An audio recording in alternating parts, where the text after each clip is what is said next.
Ang kwentong ito ay hango sa totoong buhay. Mula ito sa isa nating kabayan na itago na lang natin sa pangalang Ronel. Taong 1989, probinsya ng Samar. Kunot noong pinapanood ni Ronel ang lolo na nakaluhod sa altar. Mahabang oras na ang lumipas, pero hindi pa ito tapos. Walang boses na maririnig pero bumubuka ang bibig. Nakapikit ang mga mata. May pagkakataon pang winawasiwas ang kamay. Naiwan ng pansin ng matanda nang masipat ang tsuwin sa bakuran. Lasing na naman. Naghahanap ng gulo. Ay, Bubwet! Nasaan yung matandang ugod-ugod? Hingi mo nga ako ng pakinom. Wika ni Tio Ranjo. Lasing ka na nga, hingi ka pa. Ganyan ka na ba kawaw sa alak? Ang laki mong tao. Puro pag-iinom yung inaatupag mo. Kung gusto mong makainom, magtrabaho ka. Kumita ka ng pera para matustusan ang sariling pangangailangan. Tugon ni Ronel. Aba, kung makapagsalita akala mo kung sino ah. Huwag mo akong pinagsasabihan, bata. Kung tutusin, sampid ka lang sa pamilyang to. Ikaw pa nga ang pabigat. Palamunin. Wala ka namang ginawa kundi maglakwatsa, maglaro. Tawagin mo yung matanda. Ihingi mo ako ng pera, dalian mo. Ay nako, nasan ba ang kukote mo, Tiyo? Ilagay mo dapat dyan sa ulo mo eh. Hindi sa talampakan. Bayan, walang pera si Lolo. Huwag mo akong buwisitin ha. Ay bata, baka gusto mong mapalo kita kagaya dati. Baka ikaw ang makakatikim sa akin kung hindi mo pabibitawan ng bata. Tama siya, Ranjo, kumilos ka magtrabaho para matugunan ang sariling pangailangan o bisyo. Wala na ako may bibigay dahil umaasa lang ako sa donasyon ng panggagamot. Maraming naghahanap ng trabador sa bayan. Bakit hindi mo subukan mamasukan? Agaw atensyon ni Lolo Ritoy. Galit na binalingan ang barumbadong anak. Halos sakali nito ang pamangkin. Sa wakas, lumabas ka rin sa lungga mo, tanda.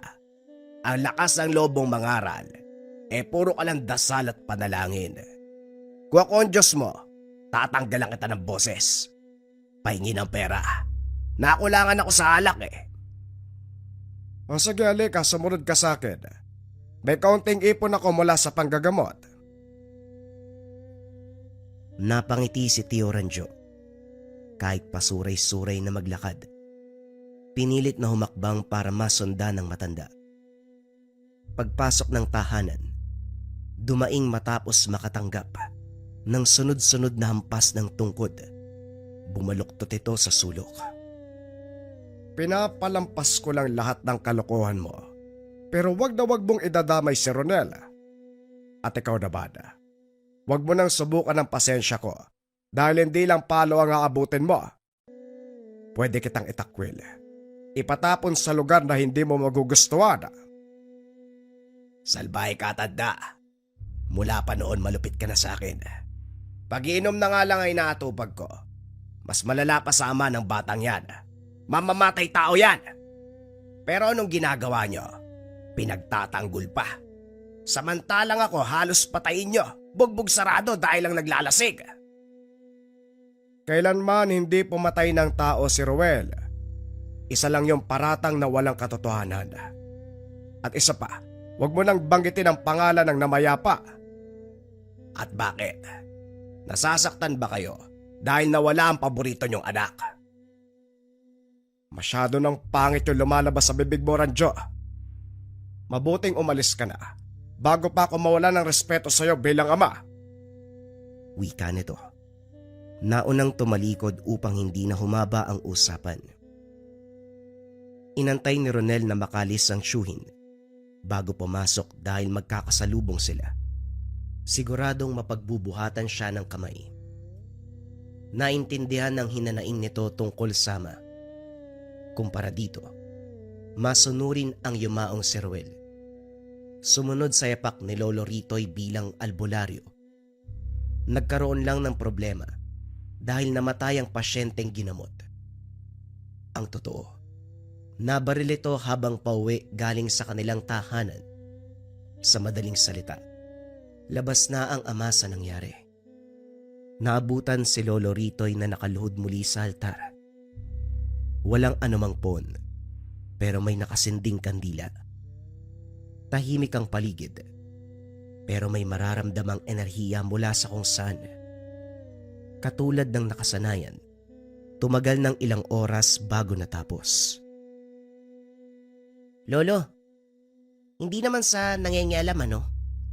Pero bakit ang tagal niyong matapos magdasal? Tanong ni Ronel. Kasalukuyan silang naghahapunan. Pamamaraan ng dasal na kailangan ng mahabang oras. Hindi kasi yung panalangin na kadalasang ginagawa ng tao.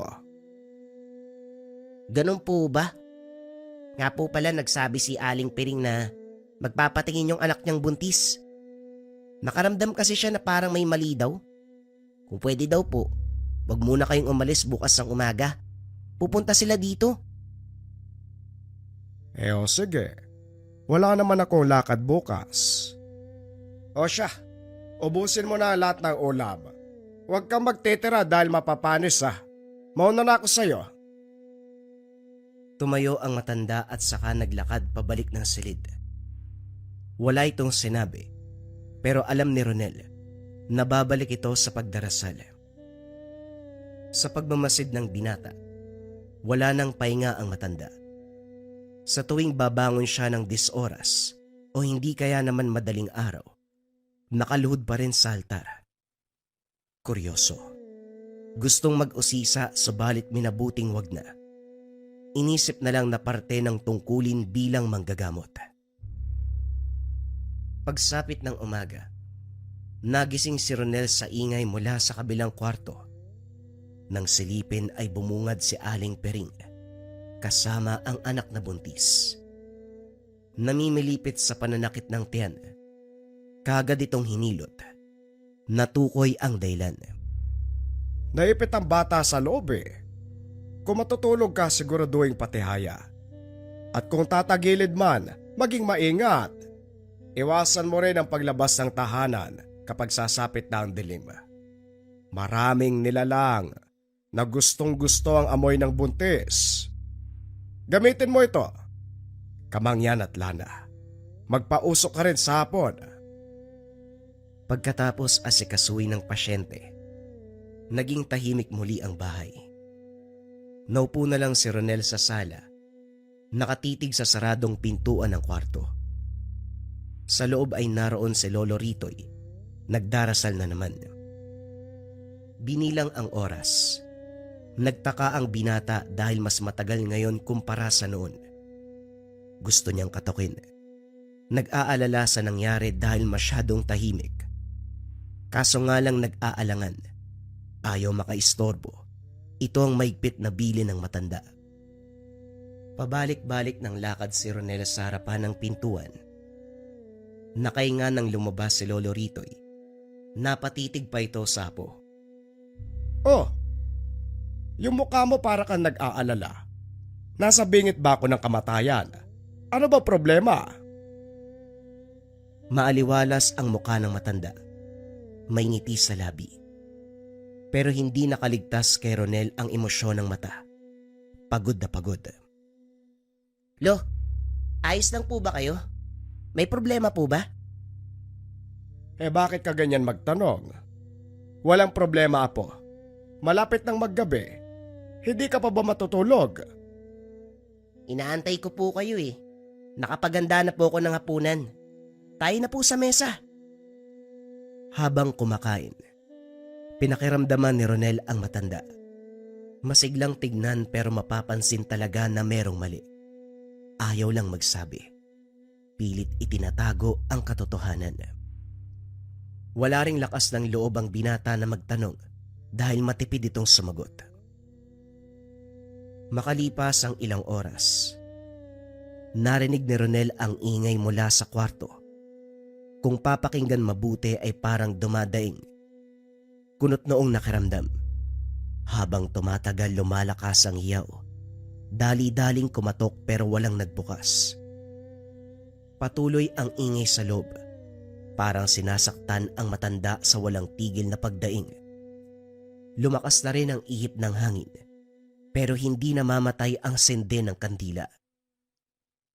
Ginawa ng paraan ni Ronel na mabuksan ang pintuan, sa kabutiang palad ay nakapasok. Kasabay nito ang pagtigil ng lahat. Nakahandusay ang matanda. Sapo ang dugo ang pipig. Lolo, ano pong nangyari? Bakit po kayo nagkaganyan? May pumasok po ba dito? Sunod-sunod na tanong ni Ronel. Tinignan ng paligid, pero walang bakas na merong nanloob. Wala ito, Apo. Nagsasanay lang ako ng kumbate sa paraang espiritual. Wala akong kalaban. Sadyang ito lang ang kahihinatnan ng pagsasanay. Tignan mo ko, buhay pa naman. Nakuha pang tumawa ng matanda kahit nasasaktan. Pasimpleng dinura ang namuong dugo. Lolo, bakit hindi na lang kayo magsabi ng katotohanan? Kung may problema, sabihin niyo sa akin. Bata po ako pero nakakaunawa na. Malay niyo makatulong ako. Ganyan din ang ugaling meron ng ama mong si Ruel. Kahit murang edad, natutong magtanong at umintindi ng sitwasyon. Kaya madali siyang nakapasok sa mundo ng lihim na karunungan. Kung nabubuhay pa siya sa mga panahong ito, makikita niya ang sarili sa iyo. Napabuntong hininga ang binata. Sa katunayan ay nangungulila na rin sama. Kaso nga lang hindi na maibabalik ang buhay nito. Lumalayo na po tayo sa pinag-uusapan, Lolo. Ano po ba talaga nangyari sa inyo? Hindi ako naniniwalang dulot ito ng... Ano nga po yung sinabi nyo? Natawa ang matanda. Hinawakan na lamang sa ulo ang apo. Dahan-dahang naglakad pabalik sa higaan at natulog. Muling napabuntong hininga si Ronel. Hindi na nagtaka dahil palagi namang ganito ang pakikitungo ng matanda sa tuwing mag-uusisa siya. Isinarado ang pintuan, hinayaang magpahinga. Kinabukasan, hindi tumanggap ng pasyente si Lolo Ritoy sa kadahilan ng masama ang pakiramdam. Nagdududa si Ronel dahil sa paglipas ng oras ay nangihina. Hindi ito nag-agahan, hindi nagtanghalian. At ngayon na dinalahan ng merienda ay hindi ginalaw. Nanatiling nakatalukbong ng kumot na para bang giniginaw. Dahil sa pag-aalala, sinuri ni Ronel ang mga halamang gamot. Hindi man kilala ang mga ito. Pinakuluan ng dahon na madalas pinapainom ng matanda sa pasyenteng nilalagnat. Matapos isalin sa baso ay dinala sa kwarto. Lolo, may ginawa po akong gamot.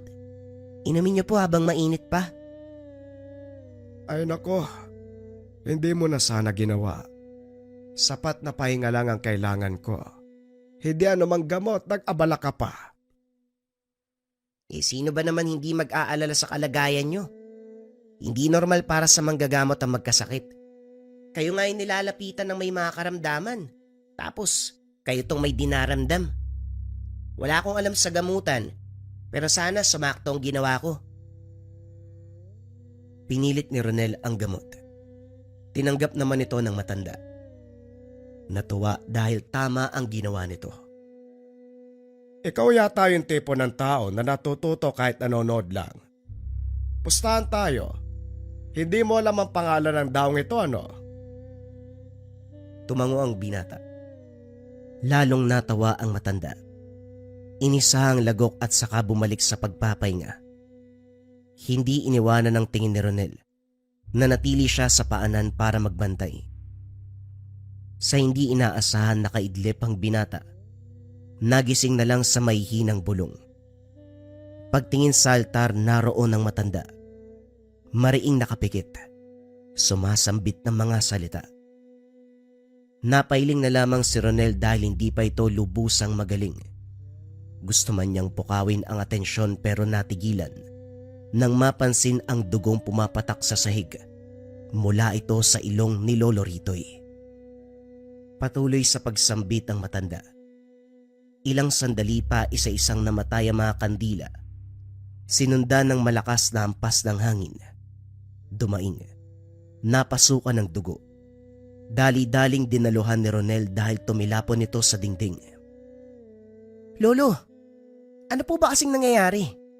Bakit po kayo nagkakaganito? Nakakatakot po kayo eh. Hindi. Wala ito. Sabi ko naman sa'yo, parte ito ng pagsasanay. Natural na masaktan sa prose. Natigil sa pagsasalita dahil bumulwak ang dugo sa bibig. Hawak ang tiyan dahil sa labis na pananakit. Iniga ni Ronel ang matanda. Nataranta kung ano ang gagawin. Hinawakan siya nito sa kamay. Tinignan sa mata. Apo, kung sakali mang may mangyaring masama sa akin, ipangako mong tatapusin ang sinimulan ko. Basahin mo ng paulit-ulit ang libro hanggang sa masaulo at maintindihan ang bawat salita. Ipagtatapat ko na ang totoo. May kalaban ako. Taong may... Lolo? Lolo! Huwag po muna kayo mawawala, pakiusap. Lolo, gumising po kayo! Umalingaw-ngaw ang hagulgol ni Ronel nang tuluyang mamaalam ang matanda. Napuno ng hinagpis ang kalooban, kasama na dito ang galit para sa sinabing kalaban. Pero ang tanong niya, sino ang taong ito? Pagkatapos ilibing si Lolo Ritoy, sinimulan ang pagbabasa ng libro. Hindi maintindihan dahil hirap basahin, sumasakit ang ulo. Nagkalagnat pa, pero kalaunan ay unti-unting nasanay. Nagpatuloy sa pagbabasa. Nasa ulo ang iilang pahina. Umabot ng ilang buwan bago nakabisado ang lahat. Aba, akala ko matatapos na ang linya na manggagamot sa pamilyang ito. Pero may sumunod pala. Magaling ka ba? Mula sa pagbabasa, nabaling ang pansin sa chewin. Naging alisto dahil nakainom. Wala akong panahon para makipag-usap sa'yo, Tiyo. Kung pwede lang sana umuwi na kayo. At pakiusap, wag nang manggulo. Hoy, kailanman hindi ako nagsimula ng away. Baka ang tatay mo kamo. Magmula bata kami hanggang sa nagkapamilya. Wala siyang ibang ginawa kung hindi busitin ang buhay ko. Nag-iwas ng tingin si Ronel. Palagi niyang naririnig ang ganitong kwento mula sa chewin. Wala itong ibang ginawa, kundi balikan ang nakaraan. Dahil sa inis iniwanan at pinagsarahan, napaigtad sa gulat nang hambalusin ang pintuan. Swerte lamang na matibay kung kaya't hindi nawasak. Umalis rin makalipas ang ilang sandali. Hindi nakatulog si Ronel. Kinuha muli ang libro at binasa mula sa umpisa, kahit kabisado na ang lahat. May hinahanap siyang parte, yung proseso ng gawain ng yumao, ang pagdarasal sa mahabang oras. Kaso nga lang, nakailang halongkat na, walang makitang tungkol dito. Inalala ang pagkakataon na minsang narinig ang inasal. Kinabisado muna bago sinubukan sa harapan ng altar. Hindi gumana nung una, pero sa paulit-ulit na pagsambit, sa wakas ay naging aktibo. Gulat siya na bumungad sa pakiramdam. Parang nakalutang sa kawalan. Purong dilim ang nakapaligid. Payapa, walang sagabal. Meron ding umaaligid na pambihirang lakas. Kasunod nito ang malabong imahe ng isang tao. Kagaya niya ay nakaload din. Bumubuka ang bibig. Ilang sandali ang lumipas, may biglang tumusok sa kanyang dibdib. Parang palaso na tinarak. Nataranta siya. Gustong lumayo sa altar, pero tila napako ang mga tuhod. Hindi makalis. Ang ginawa na lamang ay umusal ng orasyon. Hindi makapaniwala dahil parang patalim ang salitang lumalabas sa bibig. Dumiretso sa malabong imahe. Napansin niya ang reaksyon nito at pag-ubo. Dito pa lamang naunawaan kung ano ang nangyari sa yumaong lolo at sino ang kalaban na tinutukoy nito. Gumante sa malabong imahe. Naramdaman ni Ronel ang sunod-sunod na pagtarak ng matulis na bagay sa katawan. Dahan-dahan ding umakyat sa lalamunan ang dugo. Nakalaunan ay dinura. Nakakapit sa mga tuhod dahil pumapakawala pa ito ng atake. Halos mawala ng balanse. Napuruan siya at nanghina. Hanggang sa tumilapon matapos ang huling pagsugod. Napabuluktot sa sulok habang iniinda ang pinsala. Pagkamulat, nakabalik na sa ulirat. Isinandal ni Ronel ang sarili, tumingala upang matigil ang pagdurugo ng ilong. Wala siyang nakapang patalim na bumaon sa katawan. Matapos makabawi, kaagad gumawa ng gamot para lunasan ang sarili. Patuloy na sumagi sa isipan ang malabong imahe. Hindi man malinaw pero batay sa hubog nito. Isang lalaki. Naunawaan niya kung bakit natalo si Lolo Ritoy. Bukod sa mas bata ang kalaban, hindi may tatanggi ang nag-uumapaw na lakas. Hinalungkat ni Ronel ang libreta ng yumao na madalas sulatan ng pangalan. Mga pasyente na nakatala at rason kung bakit sila nagpagamot. Kaso nga lang, walang kahinahinala sa mga pangalang naroon. Nagbabakasakali pa naman na mahanap ang nakalaban. Ibinalik na lamang sa pagkakatago ang gamit. Nang mga sumunod na araw, pinaglinang ng binata ang espiritual na pakikipaglaban. Walang oras na pinalampas. Pagbabasa ng libro, pagsasaulo ng dasal at orasyon. Naghanda na. Sinubukan ang paghamon sa kalaban. Sinindihan ng nakapalibot na mga kandila. Matapos ay sinimulan ang espiritual na pakikipaglaban. Muling nasilayan ang malabong imahe ng lalaki. Katulad niya ay nakaload sa altar. Ilang sandali pa'y bumato ng mga orasyon. Masyado itong mabilis. Sasambit pa lang sana si Ronel, pero nahinto matapos na may kung anong tumarak sa tagiliran. Magsisimula pa lang siya, pero ang kalaban ay sumugod na.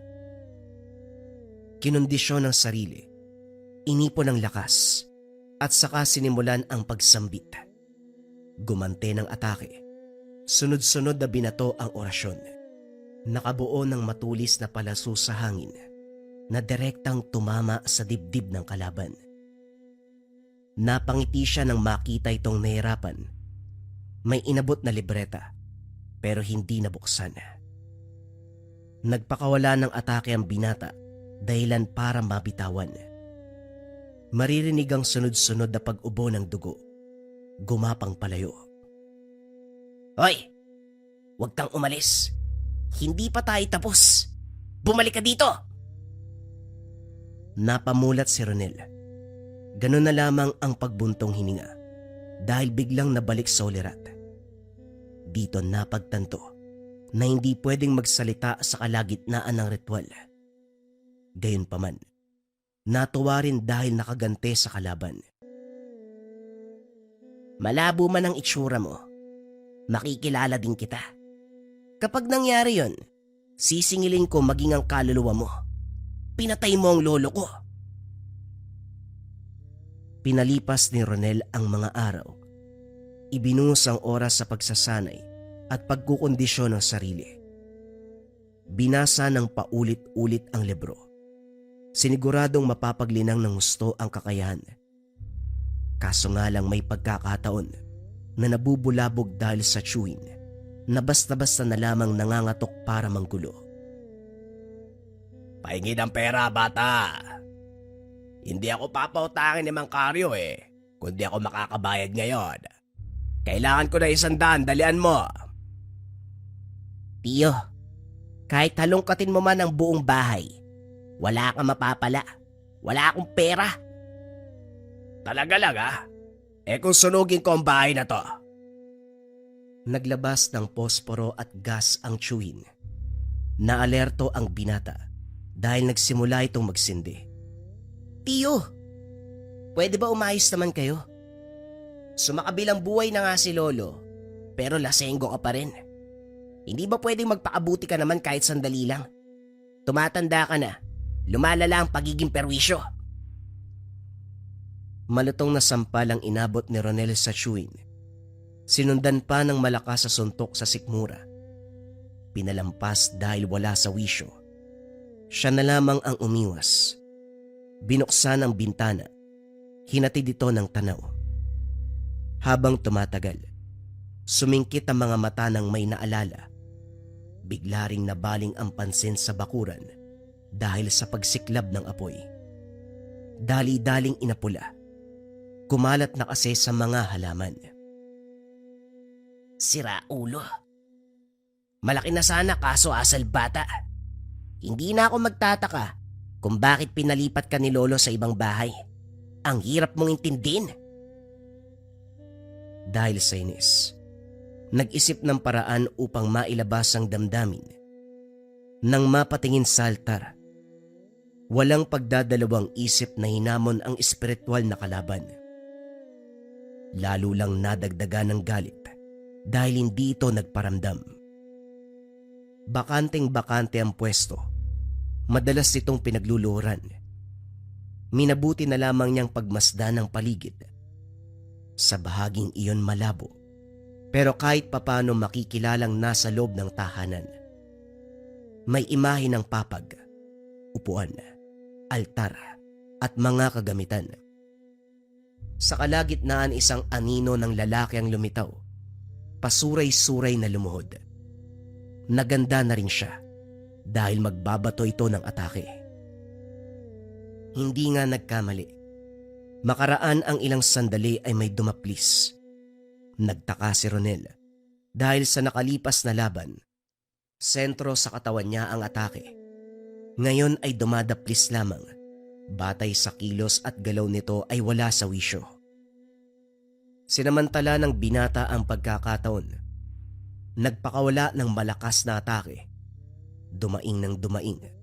Kalaunan ay tumilapon. Hindi nakagalaw. Nanatiling nakahandusay. Tinapos ni Rowel ang ritual. Bumalik sa realidad. Hindi maalis ang tuwa. Lalo na kapag sumagi ang ginawa sa kalaban. Sa tindi ng ataking pinakawalan. Matindi rin ang pinsalang natamo. Kampante ang binata na makapagpapahinga siya ng ilang araw dahil ang kalabay magpapagaling pa. Hindi rin nais na tapusin kagad. Gusto pang pahirapan upang madama ang pagiganti sa yumaong lolo. Nang mga sumunod na araw nagtaka dahil hindi rin makita ang tiyuhin. Ang sabi ng kinakasama nitong babae, nagkulong sa tahanan. Ayaw lumabas dahil masakit ang katawan. Sinamantala ng binata ang pagkakataon na walang manggugulo. Iginugol ang oras at atensyon sa mga bagay na makapagpapasaya sa kanya. Dahil sumunod sa yapak ni Lolo Ritoy, siya rin ang humalili bilang manggagamot. May mangilan-ngilan na lumapit para magpasuri. Mabait naman dahil nag-iiwan ng kaunting salapi bilang bayad. Ito ang ginamit ng binata para matustusan ang pang-araw-araw. Naging abala sa gamutan dahil sunod-sunod ang pasyenteng dumating. Kung minsan pa'y ginigising siya sa kalagitnaan ng gabi. Tiwala ang mga tao sa pamamaraan niya dahil mabilis napapagaling ang karamdaman. Kaso nga lang hindi siya makapaniwala na siya rin ang gagamot sa tiyuhin. Isinugod ito dahil lumala ang kalagayan. Ronel, mahusay ka naman. Pagalingin mo ang tiyuhin mo. Hindi na ako lumapit sa iba dahil nandito ka naman. Wika ni Maria, ang babaeng kinakasama ng tiyuhin. Hindi nakasagot ang binata. Walang ibang naglalaro sa isipan kung hindi karma. May pamilya dati ang tiyuhin pero piniling iwanan para sa babaeng ito. Gusto sanang sabihin ng malakas, pero nirespeto na lamang si Maria. Hindi ako sigurado. Ang natutunan ko ay para lamang sa mababaw na karamdaman. Etong kay Tio Ranjo, ngayon pa lang ako nakasalubong ng ganito eh. Susuriin ko pa at aaralin. Babalikan ko na lang siya kapag napagaling mo na. Aasa ako sa tulong mo ha. Tinitigan lang niya ang babae.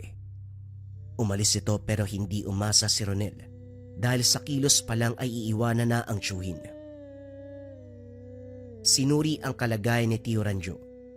Nilapatan na mga gamot, kaso hindi umubra. Walang pagbabago, nangihina pa rin. Nangingitim ang bibig, nanginginig. Hindi makatingin sa kanya na para bang may tinatagong kasalanan. Sa paglipas ng mga araw lumala ang sitwasyon. Kahit ang orasyon mula sa libro ay walang nagawa. Hindi na kaya pang pigilan ang karamdaman dahil ang pinsalay hindi lang sa katawan, kung hindi sa espiritual na kamalayan. Tiyo, ano ba kasing ginawa niyo nagkaganyan ka? Lasenggo kayo, pero hindi pagkasira ng atay-ubagan dahilan ng sitwasyon. May nakalaban ba kayong tao? May mataas na kaalaman sa kaliwa. Barang yata to kulam eh. Wika ni Ronel. Naguguluhan dahil walang ideya. Sumagot lamang ang tiyuhin sa pamamagitan ng pagdaing. Naluluha dahil sa pananakit. Batay sa reaksyon, parang hinuhugot ang lamang loob. Labis ang paghiyaw. Naging malikot ito sa higaan. Pilit pinapakalma ng binata. Halos maubos ang herbal at halamang gamot pero hindi pa rin bumuti. Humantong sa punto na nawalan ng boses. Nakatingala na lamang sa kawalan. Unti-unting nawawala ang kamalayan. Bubulong na lamang si Ronel kung kakausapin ito. Tiyo, baka may naaalala kayo na posibleng dahilan ng pagkakaganito nyo. Unti-unting itinaas ng tiyuhin ang kamay para ituro ang altar. Hindi maintindihan ni Ronel, pero pinipilit siya nitong lumuhod doon. Sa sandaling sinimula ng pagdarasal, laking gulat dahil luminaw ang imahe ng taong karap. Walang iba kung hindi ang tiyuhin. Eksena ito nung huling laban. Kagad niyang tinapos ang ritual at saka bumalik sa realidad. Nanlaki mga matang tumitig sa tiyuhin na ngayon ay walang tigil sa pagluha. Hindi man makapagsalita, pero mababakas ang pagsusumamo. Nanlumo si Ronel. Napaupo sa sulok. Hindi makapaniwalang ang kinalaban na espiritual na pamamaraan ay si Tio Ranjo. Siya rin ang kaaway ni Lolo Ritoy, ang mismong pumatay dito. Tiyo, barumbado kang tao eh. Pero paano mo nagawa yung bagay na yun sa tatay mo? Walang ibang ginawa si Lolo Ritoy kundi mahalin ka. Kahit ang hirap mong pakisamahan. Patuloy lamang sa pagluha ang tiyuhin. Pilit nitong inabot ang kamay niya. Pilit umusal ng mga salita. Hanggang sa bumalandra ang isang pangitain. Makikita rito ang tagpo. Kung saan magkaharap si Ruel at Tio Ranjo. Masama ang titigan sa isa't isa. Ilang sandali pa umalis si Ruel, pero binato ng orasyon ni Tio Ranjo. Sa lala ng tama, binawian ng buhay. Nang bitawan ng tiyuhin ng kamay, saka lang natapos ang pangitain. Lalong nalugmok si Ronel. Hindi malaman kung ano ang gagawin sa sitwasyong ito. Nawala sa isip ang kalagayan ng tiyuhin dahil napalitan ng matinding emosyon tungkol sa kasamaan nito. Hindi lang si Lolo Ritoy ang pinatay, pati na rin ang kanyang ama. Huli na nang mabalik sa ulirat dahil tinapos ni Tio Ranjo ang mismong buhay sa pamamagitan ng paglapat ng mataas na uri ng orasyon. Matapos ng kaganapan, nawalan ng gana si Ronel. Apektadong-apektado sa mga kaganapan. Wala nang natira na mahal sa buhay. Ilang buwan ang nakalipas bago nakabawi. Inaral muli ang pamamaraan ng panggagamot. Handa nang magsilbi sa mga tao. Ibinuhos ang lahat ng oras at atensyon para kahit papano makalimutan ang sakit na dulot ng kahapon. Kalaunan, natutunang tanggapin ang katotohanan. Nagagawa na rin pag-usapan ng hindi nasasaktan. Ang sa kanya na lamang ngayon, maging mabuting manggagamot, ibaon sa hukay ang masamang karanasan nang minsang magkaroon ng inkwentro sa sariling kadugo na siyang pumatay sa kanyang lolo at sariling kapatid.